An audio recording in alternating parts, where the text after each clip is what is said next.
नमस्ते, म ब्लेन्डिना लेप्चा, डेमेन लेप्चाको मिसेस र तपाईहरु सबैले हेरिरहनु भएको छ। फेसबुक, इन्स्टाग्राममा अहिले धेरै नै चलिरहेको छ यो जारिकल मुभी, जो चाहिँ हाम्रो दार्जिलिङकै भाइहरूले बनाएको छ र यस मुभीमा चाहिँ मेरो हस्बेन्डले पनि खेलेको छ र उसको चाहिँ भूमिका भिलेनको छ। जसरी चलचित्रभित्र उहाँको श्रीमती अर्कै छ, तर रियल लाइफमा उहाँको श्रीमती त तपाईँ हो नि त।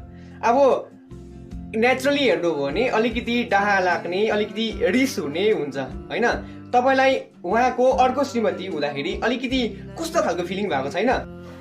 र पहिलोचोटि त अब मलाई दुःख त लागेकै थियो, आफ्नो बुढी हुँदा हुँदा अर्को बुढीसँग उहाँले मुभी खेल्नु हुँदाखेरि। र फेरि मैले बादमा सोचेँ कि यो त एउटा मुभी त हो, हामीले हिन्दी पिक्चरहरूमा हेर्छौँ अर्काको बुढा अर्काको बुढी एकसाथ खेलिरहेको।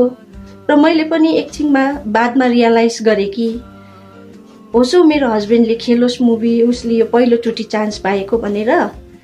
र उसलाई मैले सपोर्ट गरेर उसलाई मैले बातै पछि सोध्थेँ, आज तपाईँ सुटिङमा जाँदैन, जानुहोस् है भनेर भन्थे। उसले जाँदाखेरि मैले जहिले पनि ल सुटिङ राम्रो गरेर आउनुहोस् भनेर भन्थे।